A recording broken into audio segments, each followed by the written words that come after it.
This is the Meaning Business Podcast, your go-to source for business tips, advice, growth, and exit strategies, hosted by Bruce Kudry and Peter Spinder. Each episode, we bring you real stories, expert insights, and practical advice to help you succeed in today's market. Let's dive in. Pete, you look tired. What's wrong? I'm tired. I'm not sleeping. What's wrong with you? You haven't even had a show. We've been moving house. That's so painful. You've moved with a a few family. times? Yeah. I've moved 13 houses in my career. So, I haven't moved 13. I probably have moved 13 house, but this is different because we've got 3 young kids and we had to sell one house, buy the other house, settle at the same time. Then you got to, go through the process of packing and moving and all of that sort of stuff. Yeah. Did the whole removals thing- turn up? They did, and they did an excellent job. But we're still going to be. Pause you guys for a second. I'm so sorry. Bruce, your chair is a little low. Can you just scooch up a little bit? That's full maximum extension. Yeah. Maybe it's just me. What's this here? You've shrunk. That's maybe it's We're going to keep going though. okay. Yeah, sorry, fast forward. That's all right. I don't want you looking back at minutes. Yeah, you can't help that. But we'll keep going from where we were. Is that all right? Yeah, so removalists have come and all done, and we're still sort of going through the process with the other house, getting it finalized so we can hand over the keys. Anyway, that's another story. But here's the thing, though: the actual move itself and the actual whole process of going from one house to another started months ago, quite a few months ago. Yeah. When my wife and I were deciding, okay, well, what do we do? Do we extend this house? Do we, etc. We decided, okay, easiest thing for the family is going to be, let's just buy another house, bigger house, move into it, etc. So then we started the process, spoke with a couple of agents. Agents came out, we interviewed them, looked at, okay, what do they say and how do they interact with us? Can we work with them? Do we like them? Yeah. Found someone, amazing agent, Kelly Qualtrough, fantastic. Had Glad a shout Kelly. out. Yeah, she's done very, very well. Kelly and Regan. And what I really like was that they came. Kelly presented different strategies. We agreed on, okay, here's a strategy in terms of moving forward, and that then allowed my wife and I to go away and go, okay, this is what we need to do. These are the discussions we need to have with our mortgage broker. These are the things we've got to do from a banking point of view, et cetera, Good mortgage et cetera. broker too. Good mortgage broker, Ray Dibb, Switch Finance, awesome guy, awesome team. Yeah. So yeah, Ray's, then we engaged or involved Ray's team early on in the piece. He assisted with the other bits and pieces. Obviously, we were looking around. We then found the house that we like. We put an offer in, etc.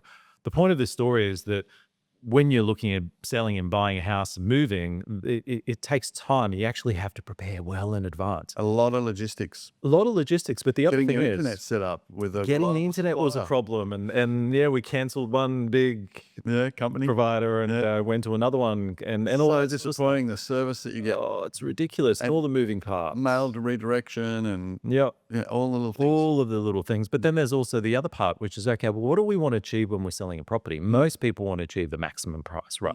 So how do you achieve the maximum price? Is the way that you present the property, the way that you have discussions, prepare.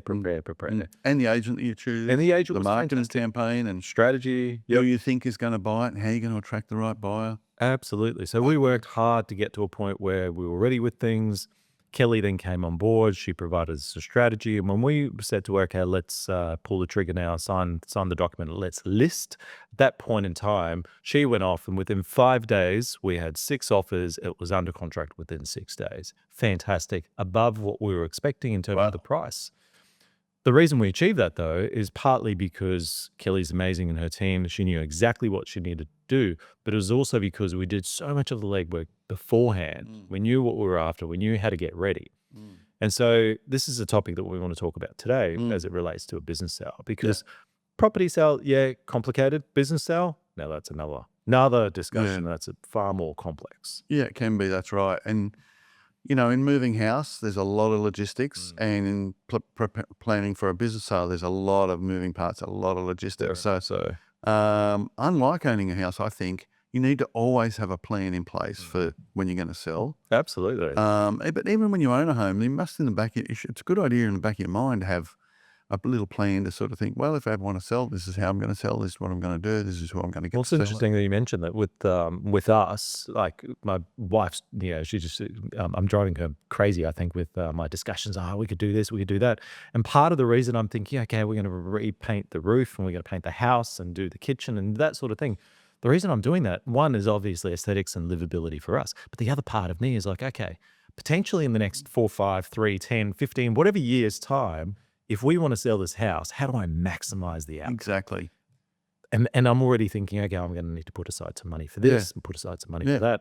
Exactly. And put in place the plans to achieve that. Yeah, and if you bought a house that didn't have a pool and you put a pool in, even if you didn't going to use it, you're going to sell it for more later on because it's got a pool, or if it's got an extra garage, or if you put a lift in the area where I live, where it's all old people. Yep. So little things that you do may not just necessarily be for your own amenity, but they're going to enhance the value long term. And it's not just the value that enhances, it's the same thing in business. It's not just the value we look at. We go, okay, well, we want to maximize price. Yeah, that's one part. Yeah. But it's also the sellability. It's also how easy is it going to sell. How quickly. That's right. And like in our case with this property, the sales process was so smooth. Again, it goes back to having the right team.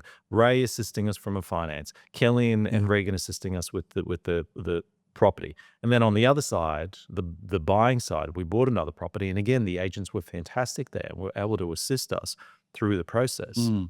Because we're structured, we were able to get to a point where we settled and we're like, holy cow, everyone told us how difficult this is going to be. And it was actually smooth, really smooth. But there is, you can't really decide what you're going to move into, your financial arrangements, until you've got that house sold unconditional. Okay, now we know we're out of this house on this date. Let's call it 1st of November. And we've got so much time between now and the 1st of November to find a new house, buy it and settle on that. Correct. But this is where having the right advisors comes in. So both Kelly... You needed the confidence, sorry to interrupt. You needed the confidence from your finance guy to know the money was there and you could then go out and buy something knowing that was a done deal. 100%. Yeah, and also, like you say, that not only the agents, so you've got the finance guy, the agent, but you've also got your lawyers.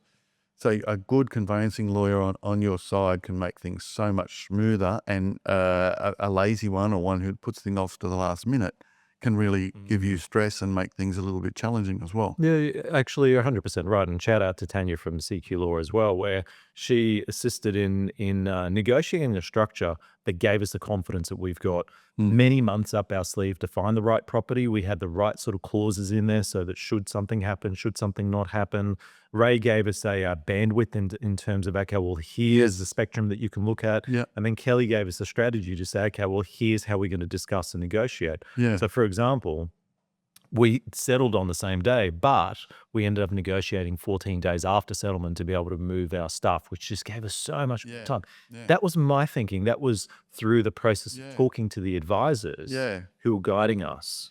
And a good advisor like Ray, the finance guy from Switch, and that's enough advertising for him now, doesn't just tell you what your bandwidth is, but he'll also qualify it by saying, look, you can go to say, 1.6 million or whatever it is, as long as the valuation stacks up. That's right. And if, you'll understand, because you might find something that doesn't value, well, it's not going to happen. He'll give you those other little bits of advice and understanding as well. So you're not chasing your tail or committing to something that can't be done. Absolutely. And so if we look at it from a business point of view, this is where the business broker comes in, and that experience where we look at it. And we've had this discussion before when often a business owner comes to us and says, okay, I want to sell my business. And they come with the idea that, that it's like a transactional thing where I'm going to get a check or money in my bank account tomorrow, done and dusted. And that's it. But there's actually other avenues, other strategies, other things that can be done. That's right. So, and that's what we're talking about. But just in getting to that, two quick things. First of all, houses are commodities. A 4-bedroom house in the suburbs is there's a lot of other comparable or similar assets to that. So, when they develop an estate, they might build 200 4-bedroom houses in Bar Scrub in Queensland or Thomas Town in Victoria. And they're all pretty much the same. So you can treat them as a commodity. And when they buy and sell, when they transact, it's pretty much a simple-ish transaction. But a business is unique and it's got so many moving parts. We've got staff, suppliers. We're going to go through them today. And the way that you should sell, whether it's better to be sold by a share sale or an asset sale, whether we offer earn-out retention, other mechanisms, which we'll talk about today, really is so unique and bespoke to that particular business. That's what we're talking about. And so we're talking about planning and preparation, and but by understanding what the journey is going to be, can we plan and prepare properly? So we'll talk about the journey and the planning. So I liken it just like moving house. It's like when you're going away on holidays, right? If you don't write that list of things to pack, you'll end up like I used to when I didn't write the list.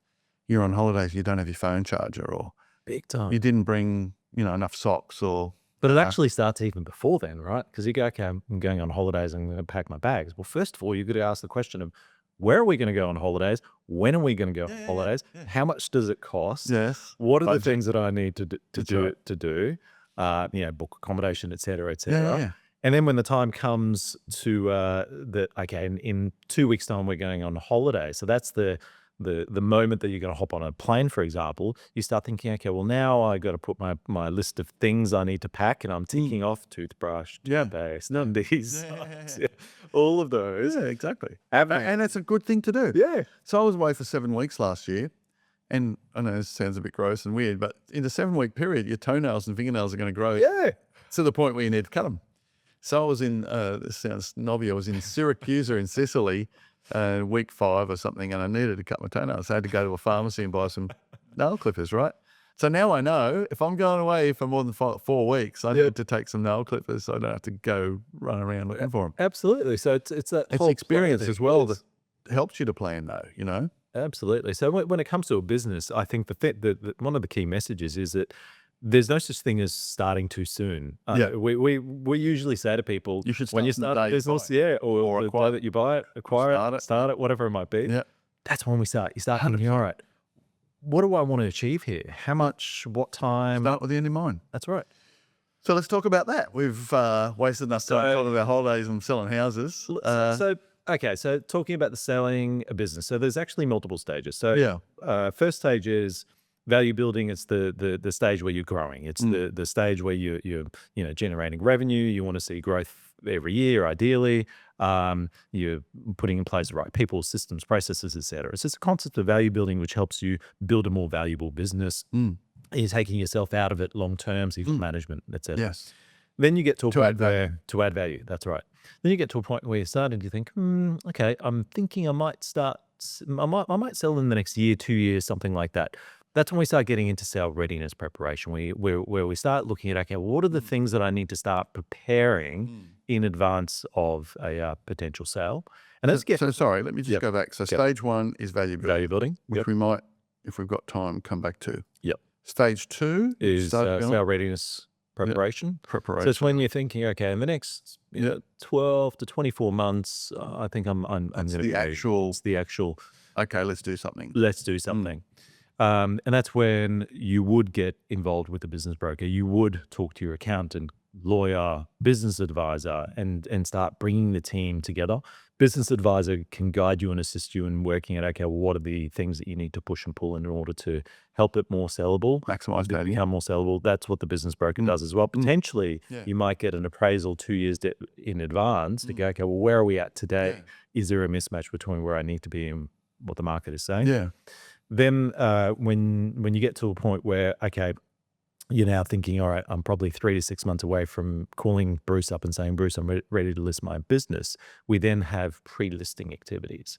What you want to do is when you sign the exclusive arrangement with a benchmark business broker, you want to be in a position at that point in time that everything is ready as it can be, from my point of view, to showcase the business. So ideally, you want to get to a point where all your financial documents are the one spot. You've got like a data room, a repository where you can give it to the broker and say, here's all my financials, here's the position descriptions, et cetera, et cetera, et cetera. So we work through that stage, and then it's listing, and then we go into the sale. So I think you need to get the broker on board early. I think in the preparation. So you're running along, you're running the business, and you're aware of value building, and you're talking to people about how you can enhance value. And I'll just go back to the house analogy, putting a pool in. If you bought a house now today and it doesn't have a pool, and you put the pool in, it might cost you 50 grand.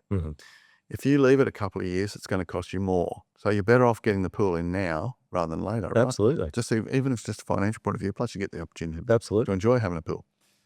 It might get harder to put a pool in because you might have neighbours around you that won't let you have access to the yard or whatever in the future. And similar with business prep. So I think it's a good idea to get the broker on board just to do the appraisal in conjunction with or valuation, could be either, to enable the realistic expectations to be set for everyone. Absolutely. So we've got 2 engagements at the moment where we've got myself as one of the advisors. We've got another advisor working with me with these clients, and that other advisor is actually also a business broker. Now, that person is actually not going to sell the businesses. It'll be in different brokers, but what he's bringing to the table is the business broking aspect early on in the piece. One of those clients will probably list in about 2 or 3 years' time. The other one is looking at listing in about 6 months' time. And so we've got the broker on board early on. We've done the appraisal. We've got an idea of where the owners want to be. And now we're working through the steps of, okay, building the value. And I mentioned to you this morning that one of the clients, the one that's probably going to sell in about 2 to 3 years' time, they're actually starting to see increase in the momentum, EBIT's turning around, getting stronger and stronger. So we're now knowing that the value is starting to increase day by day. And we also believe the multiple is also going to increase as we place things. So you said the value. What you really meant was, I think, is that the profit. So value is a product of the profit multiplied by a multiple or a cap rate or an assessment of risk. So you're helping the profit to be more stable potentially. You're helping the risk factors to be eliminated, which increases the multiple, which gives greater value. Absolutely. So a risk factor might be, and we'll go through some, might be retaining key staff or supply line or in contracting customers or getting contracts in place for stable supply line. Or it might be you might have 80% of your business with one customer, one client. So to change that ratio, all those sorts of assessments is what's required. So we're going to put a graphic up later, but so value building is the first part. Preparation is the second, then pre-listing. And around this stage, pre-listing or before you push the go button, it's a good idea to use a sale plan, a checklist, and to decide how you're going to sell it, what the optimum way is to sell. Oh, that's an interesting one. So like we said at the beginning of this podcast, a lot of people think that it's transactional. It's similar to selling a house. Well, today I settle, tomorrow I've got the money in my bank, done and dusted. So this is really interesting what you're saying. There's actually different ways of techniques. So before I get to that, so many years ago, 2003, we got 73 childcare centres listed to all sell to one entity, which was going to list on the stock market. Wow. So those 73 owners could sell for all cash, cash and shares in the new entity. Oh, that was 2 ways they could sell. So let's say that most of these leasehold businesses were worth about 1.5 million. So some people got 1.5 million cash. Some people got 750 cash and $750,000 worth of shares. So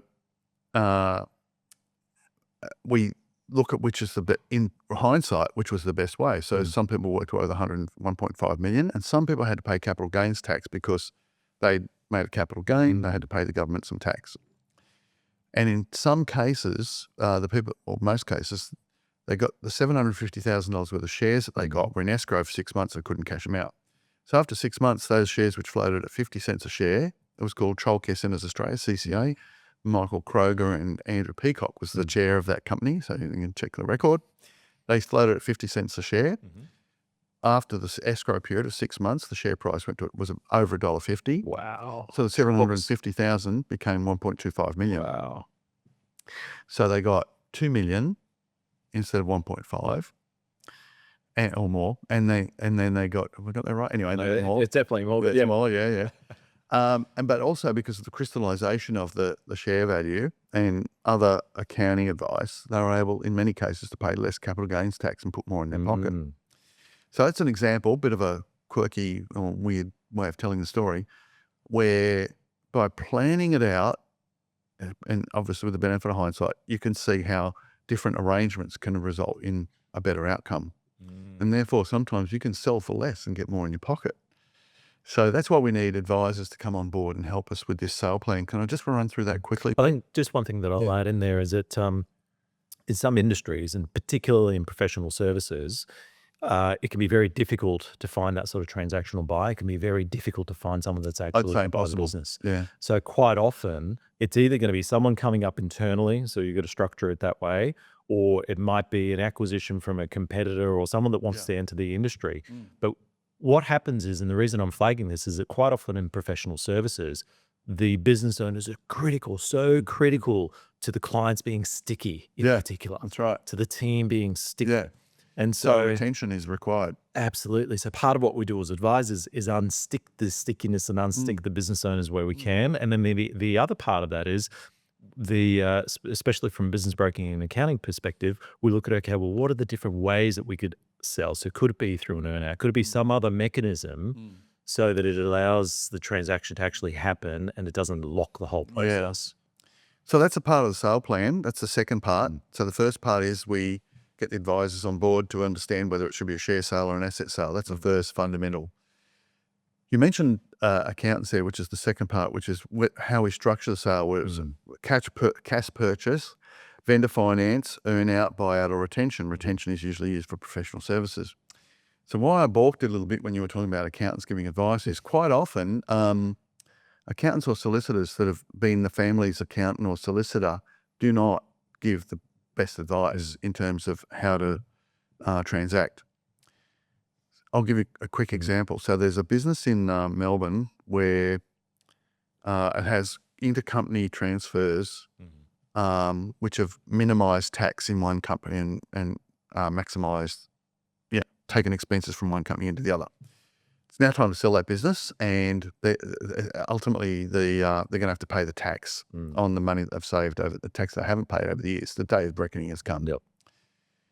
And another example is sometimes people understate the closing stock, and when the sale comes, they're going to get paid for the full stock, and they're going to pay tax on it. So the day of reckoning comes. Now, sometimes the accountants have led the business up to this point whereby under declaring the closing stock or other manipulation of numbers on the balance sheet, usually, they've underpaid the tax. But now the day of reckoning comes, and so quite often that family accountant feels embarrassed and has got their client in a corner where they've got to pay tax. And literally the guy in Melbourne just handed the keys back, said, I'm not your accountant anymore. I can't deal with it. Wow. Because he'd exposed these guys to such a tax liability, and they're very upset about it. So what I'm getting at with it, so the first two bits is asset sale or share sale and how we structure the sale. Because in the future, or even now, or in America, I was in America in 2006, it was just normal that 50% of sales had vendor finance or some sort of arrangement there. It's just normal. It's becoming the norm here. It's definitely the norm in the UK. A lot of accountants and lawyers are not giving their clients the best advice. So just like a doctor, a GP doesn't do heart surgery, or a GP doesn't deliver babies, we need a specialist quite often to come on board and also give the advice. It doesn't mean you get rid of your GP, it doesn't mean you get rid of your accountant or your lawyer. It means you work with a specialist who can give the best advice. And that was what happened in the case of those childcare centres when they didn't have to pay so much capital gains tax. It was because they had amazing advice from Ernst & Young specialists in Melbourne. So why do you think so often business owners don't go and get that specialist advice? What are the reasons? I wish I knew, but I can only guess. I think they think they're saving money. So we had some guys just recently sell a business for 5 million goodwill, 12 million assets, would not get advice, end up paying $1 million in tax on capital Division 7A loans.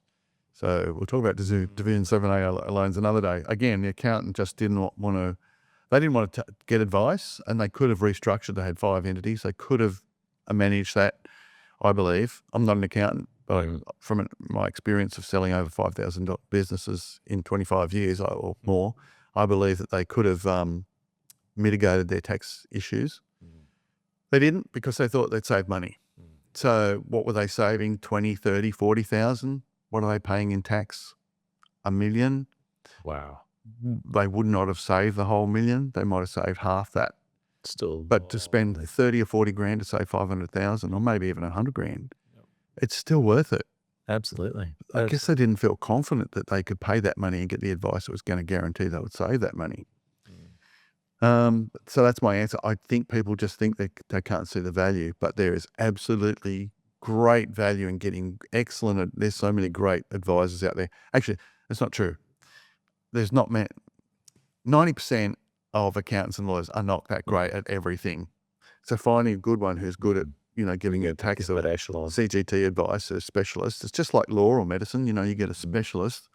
They really know their stuff. They're the ones. It was sort of like going back to real estate, what Kelly delivered for us. I mean, it was incredible how quickly, how effective, how streamlined everything was. You actually save money. And we ended up saving money. Yeah, it cost money, but I didn't look at it that way. I'm looking at, okay, well, what's the value? And the extra value that you get is so worth it. Yeah. So there's so many clever people that live in my part of the world, in the northern end of the Gold Coast, who are flipping houses.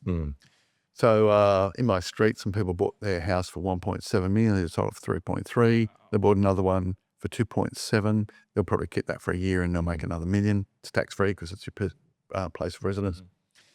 But they use the same agent every time. That agent just knows that, they're going to sell their house after 12 months. So I've got a buyer. Here we go. Sold. Next. So having a good team around you is obviously key. Absolutely. So let's go back to the So we'll go through the checklist. So there's a lot to it. It's long. Yeah. So the first thing we do before we're on the market is decide share sale or asset sale. Big decision, need a lot of advice. There's so many permutations. We'll come up with some more in a minute. Then, we need to think about how can we maximize the value. Do we provide an earn out or retention in a professional practices business? A retention is really critical. So we just sold a survey company here in Queensland, and a company from New South Wales is buying it. And it had to have an earn-out in there, to retain the buyer. Not an earn-out, sorry, a retention clause. That means that, let's say the purchase price is $1 million. So let's say that $500,000 gets paid on settlement, $500,000 stays in retention in a trust account. And after a year, if all the clients are retained, the seller gets the $500,000. If some of the clients or the revenues drop on a pro rata basis, that $500,000 is reduced.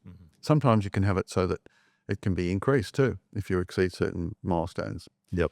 So anyway, that structure of the sale is a critical thing. So the asset sale, share sale, then the structure.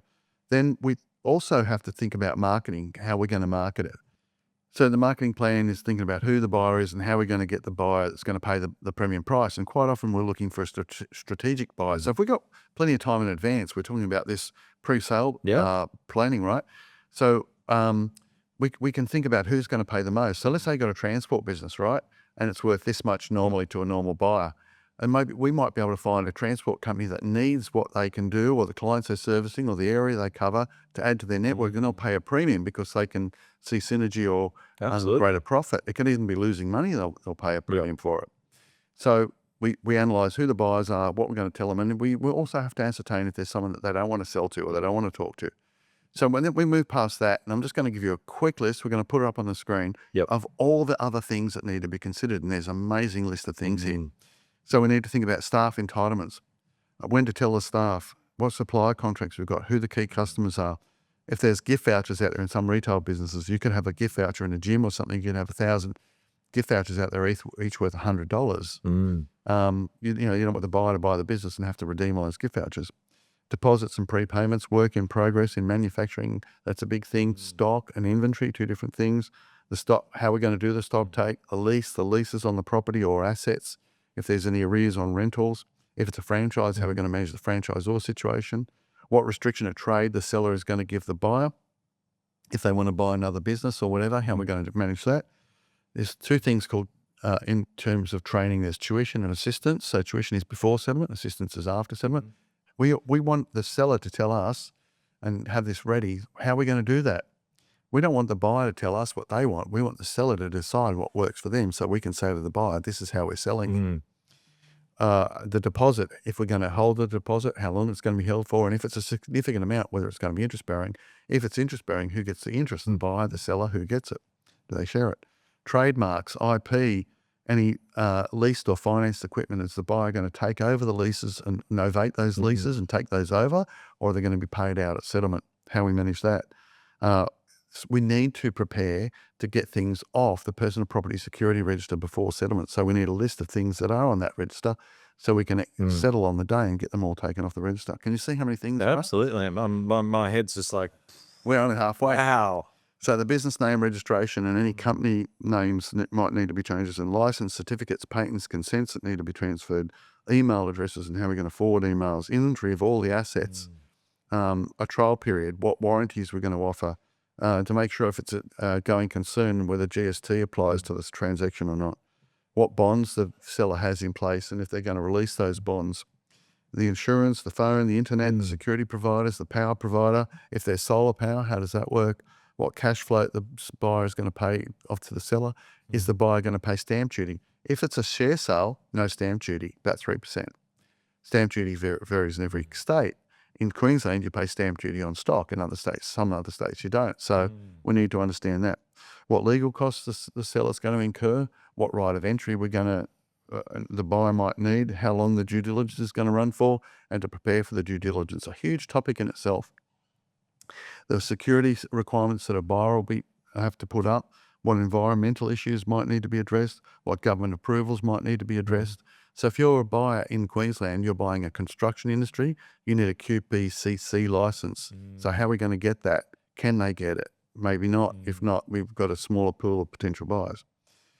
Do we need to offer first right of refusal to any other party? What advisors we're going to engage, and are the advisors that work with the client fully skilled and adequate or competent in those areas? What meeting times we're going to have? How are we going to draft a contract? Because by this stage we know what the contract form is going to be. How are we going to communicate? How are we going to apportion the asset value? So I've got a contract here on this desk right now where there's $100 million, $150,000 worth of assets, and the seller doesn't want those assets apportioned. So how do we deal with that? What capital gains tax issues are going to apply, which is a very important one, and what Division 7A loan issues we need to address. That's the starting list. And this is before we go to market. But we get that stuff done, this list was created by all the things that have gone wrong over 25 years. Pre-listing preparation side. Pre-listing. This is where, so who does this? Well, if the business owner and their advisors allows, usually the broker will put the team together and work and coordinate so that we get that all done, but usually a business broker or advisory. So we're leading up to sale, we get all that stuff addressed. And I'm just going to digress for a second here. So sometimes people's expectations are unrealistic. We're going to talk about this in another session. So, they might have advisors who are telling them your business is worth 1.2 million. That's only worth 600,000. And again, we're going to talk about this probably some other time, but we've had an advisor who is a breathing coach who is telling his client his business is worth 1.2. It's really worth 600. And how is he going to get that? He's going to manifest it. That's not logical. But unfortunately, what it does is it plants that seed, and all of a sudden that person's thinking 1.2. It doesn't matter where it came from. No. Just like I met a gentleman earlier this week, and he was told his business is worth 2.9. Now I'm looking at everything on the surface. I'm thinking that's hyperinflated. Yeah. But that number's already in that in the mind. And it can go the other way. Sometimes the client their advisor can not appreciate the value and can be too low. And no one is ever 100% right either. But it's just good to have that process, which includes an appraisal, and so that goes on to the next stage. Can I go to the next one now? Go for it. Which is the appraisal, basically. So we get all those things done. We've got an appraisal. We've got the pre-sale plan done.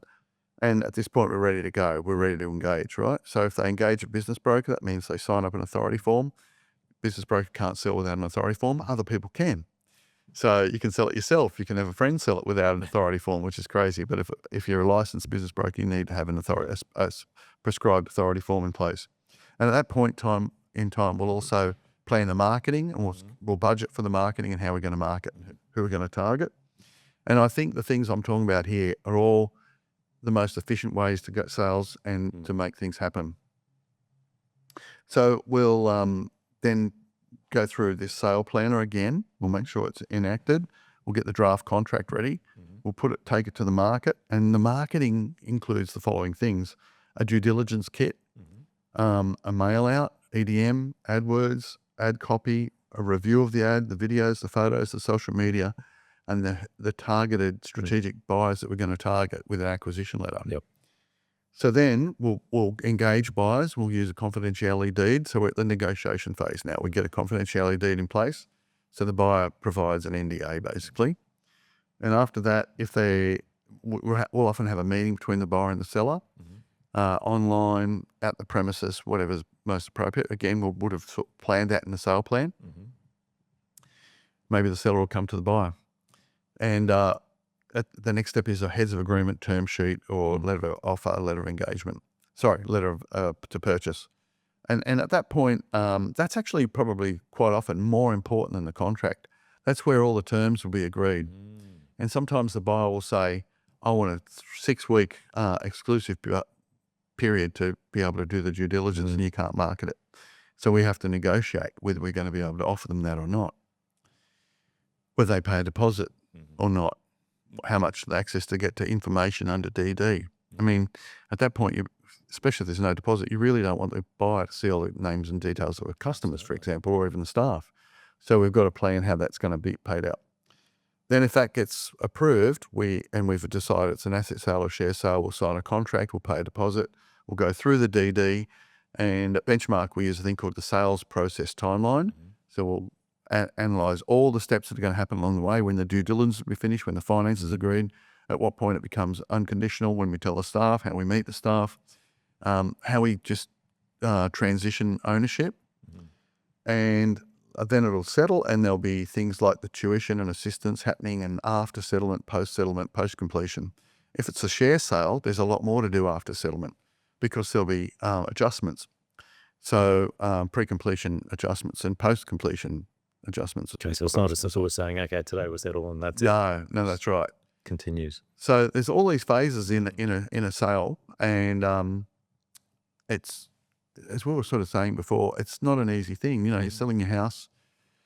There's a lot of moving parts, and there's a lot of moving parts in a business sale. Absolutely. So and I wrote a note here that preparation is key. It literally, as you're talking, I'm thinking to myself, okay, so the key thing here goes back to the pre-listing planner, the checklist, having everything ready to rock and roll, double checking things, having the advisors on board, having a business broker by your side, guiding you, because ultimately you want to get to a point when the business broker is marketing and talking to prospective buyers, the questions that need to be answered can be answered quickly, proficiently, all the documents are ready, so things can just keep moving. Yeah. And I remember, this is going back a little while now, where a deal fell apart because right at that point there was an issue to do with the lease arrangement. Yeah. And you go, okay, well, if you're following a process and if people are transparent, sellers. So you as a seller, if you're thinking of selling a business, you've got to be transparent. Unfortunately, it's like going to those issues are going to come up eventually. Take your top off and you're going to be in undies. Well, that's the reality, and that's what we need to do, right? Similar sort of a thing with the business. Yeah, exactly. So, when you go on holidays, going back to that original analogy or the other one, apart from selling your house, when you go on holidays, what do you do before you go away? You think about, okay, I'm going to get on the plane. I'm going to go here. We're going to go on this bus around Italy, or we're going to see the pyramids, or we're going to go to Disneyland, and then we're going to stay in this hotel, and we're going to go on this cruise. Whatever it is, you think about the logistics, right? You plan it, and it's exactly the same with the business. And then ultimately, that holiday, you end up coming home, dumping your washing in the washing machine, and you go back to work. And it's similar. So all of us have these plans, and if we don't think it through and we don't plan it through, we're going to forget to pack enough clothes, or something's going to go wrong. We're going to run out of money, or something's going to go wrong. So we need to think it through, and the best way to plan it and think it through is to have someone who's been on that trip before, been on that journey, been down that path many hundreds of times, thousands of times. Yeah. And someone that can say to you, okay, so you're flying back from Italy, you're going to be landing at, I don't know, Monday midnight, and then you've organized your first work day back the next morning, 8 o'clock you got meetings. Really? Yeah. Is that going to work? Exactly. Yeah, is that going to work? Yeah. Or they can say to you, for example, don't get a taxi in Rome, get an Uber. As they go from here. And when they drop you off, go to this terminal, not this terminal. Watch out. For example, there's so many travel traps, right? If you fly to Perth right now today in Qantas, and you fly back Virgin, and you go back to the terminal which you landed at, you're going to have a 20-minute drive to get to the right terminal. I was like once living Heathrow, so was my wife Jane. She was flying back Japan Airlines. I was flying back British Airways. Totally different terminals. Didn't want to sit beside each other. No, we'd come over different ways. I came from America, but to go home, so I nearly missed my plane because it was a 40-minute ride back to the right terminal. Oh, yeah. I'll go with Jane to the airport. It wasn't that easy. So someone who'd been there before could say to me, hey, mate, you better not go to the wrong terminal because it's a big trip to the right one. Yep. And that's the sort of stuff that I think we can offer. Look, we're not foolproof, and just like I was saying before about the price, you know, we have a lot of expertise and experience to be able to help people, but we want to give people good guidance and good advice to get things done and get the ultimate result. Absolutely. For people. Absolutely. So I think, we've gone through a lot. We definitely got to share these documents so that you can actually see it. If you're watching the video, if you're listening to the podcast, hop onto our website and get this information. Better yet, reach out to one of our brokers. Yeah. But from my point of view, the biggest, two big takeaway messages is one, it's never too early to start thinking about this and start discussions with a broker. Even if you're not thinking of selling for another 4 years, have a chat with a broker so that you get an idea of, okay, your business, your industry, what are the things that you need to be aware of in your nuanced area. Point number one. Point number two is planning and preparation are absolutely key. Don't embark on this journey without planning or preparation because you're not going to get the outcome that you're after. Something will go wrong. Absolutely. Yeah. You can guarantee it. Absolutely. And I guess, from a question to you, Bruce, having sold, over 5,000 businesses and being in the industry for so many years, what are the top 3 things, and I'm putting you on the spot here, that make successful transactions successful? So planning, Yep. preparation, good advisors, and realistic expectations with the 3 things. That's an important one. I thought off the top of my head. And then there's Yeah, so planning and preparation is very important. Having great advisors, just like you had a good finance broker, a good real estate agent, a good lawyer, absolutely critical. And having realistic expectations. You could be still sitting there trying to sell your first house if you had ridiculous expectations. 100%. So those are the 3 things I'd say. Fantastic. Awesome. Well, I think this has been really valuable. We rambled on a little bit, but now we're finished. You can go and have a little rest. Love it. Thanks, Bruce. Thanks, guys. Thanks, everyone. Bye. Bye.